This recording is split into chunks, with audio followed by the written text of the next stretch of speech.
Hi students, format of balance sheet, companies balance sheet, അതാണ് ഞാനിവിടെ പറയുന്നത്. ഇത് കമ്പനിയുടെ ബാലൻസ് ഷീറ്റാണ്. മുന്നേ ഞാൻ പ്രൊപ്രൈറ്ററി കൺസേൺ, സോൾ പ്രൊപ്രൈറ്റർഷിപ്പ് അതിൻ്റെയൊക്കെ ബാലൻസ് ഷീറ്റിൻ്റെ ഫോം ഇട്ടിട്ടുണ്ട്. അതായത് ലെഫ്റ്റ് ഹാൻഡ് സൈഡിൽ ലയബിലിറ്റീസും റൈറ്റ് ഹാൻഡ് സൈഡിൽ അസറ്റ്സും ആയിട്ടുള്ള ബാലൻസ് ഷീറ്റിൻ്റെ ഫോം.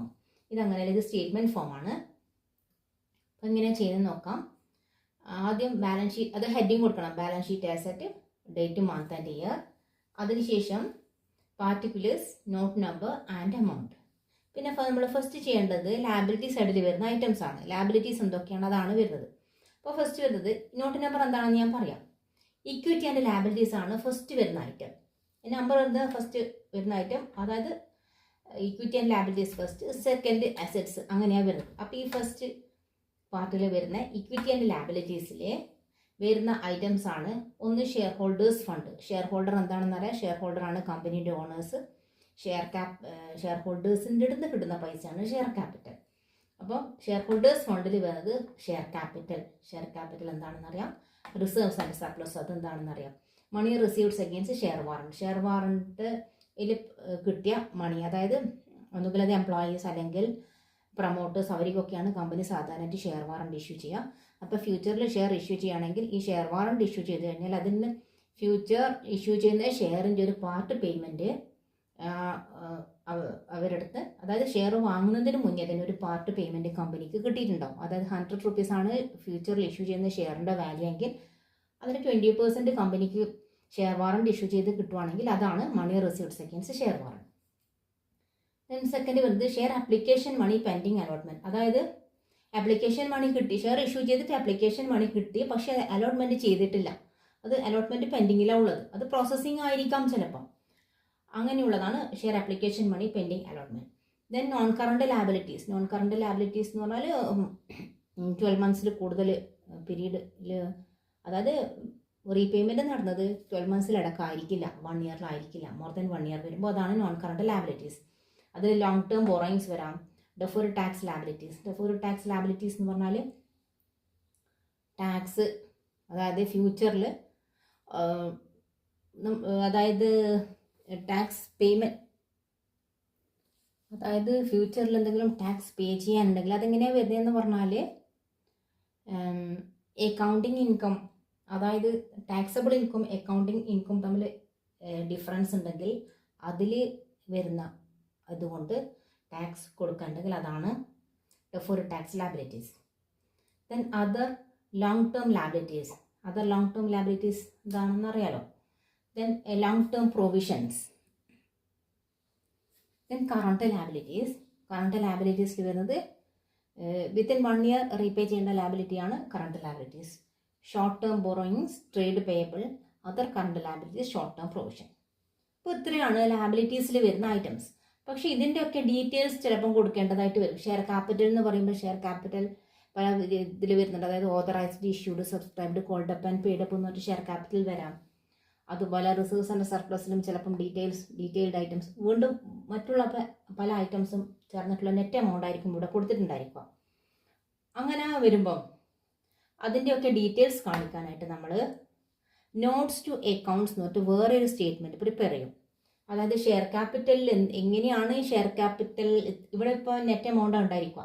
അപ്പോൾ ഈ ഷെയർ ക്യാപിറ്റലിന് ഇടുന്ന എമൗണ്ട് എങ്ങനെയാണ് അത് വന്നത്, അതെങ്ങനെയാണെന്നുള്ള അത് എക്സ്പ്ലെയിൻ ചെയ്ത് കാണിക്കുന്ന ഒരു സ്റ്റേറ്റ്മെൻറ്റ് നമ്മൾ വീണ്ടും കൊടുക്കണം ഇതിൻ്റെ താഴെ.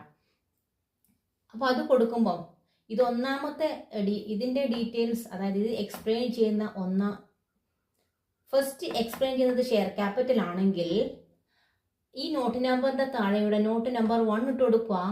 ഈ നോട്ട് നമ്പർ 1 മറ്റ് ഇതിൻ്റെ താഴെ ഒരു സ്റ്റേറ്റ്മെൻറ്റ് വരച്ചിട്ട് അതിൻ്റെ ഡീറ്റെയിൽസ് കൊടുക്കണം. അതിനാണ് ഈ നോട്ട് നമ്പർ കോളം. അതുപോലെ ഇതിനെക്കുറിച്ച് എന്തെങ്കിലും ഡീറ്റെയിൽസ് കൊടുക്കാനുണ്ടെങ്കിൽ ഇവിടെ നോട്ട് നമ്പർ 2 ഇട്ട് കൊടുക്കുക.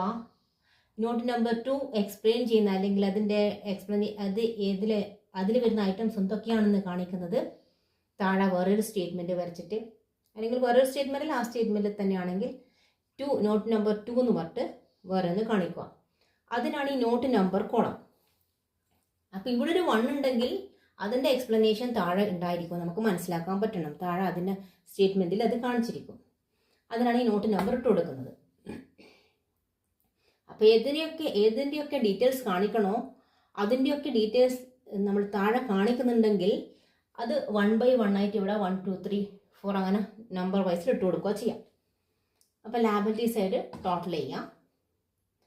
ദെൻ അസറ്റ്സ് ആണ് സെക്കൻഡ് വരുന്നത്. Assets first equity and liability, second assets. അസറ്റ്സിൽ വരുന്നത് നോൺ കറണ്ട് അസറ്റ് ആണ്. നോൺ കറണ്ട് അസറ്റ് വരുമ്പോൾ ഫിക്സഡ് അസറ്റ്സ് ആണല്ലോ. നോൺ കറണ്ട് അസറ്റ് വരുന്നത് property, plant and equipment and intangible assets. അതായത് ഇതിൽ വരുന്നത് fixed assets and intangible assets ആണ്. Fixed assets and intangible assets ആണ് property, plant and equipment and intangible assets. Then non current investment, long term investment ആണ്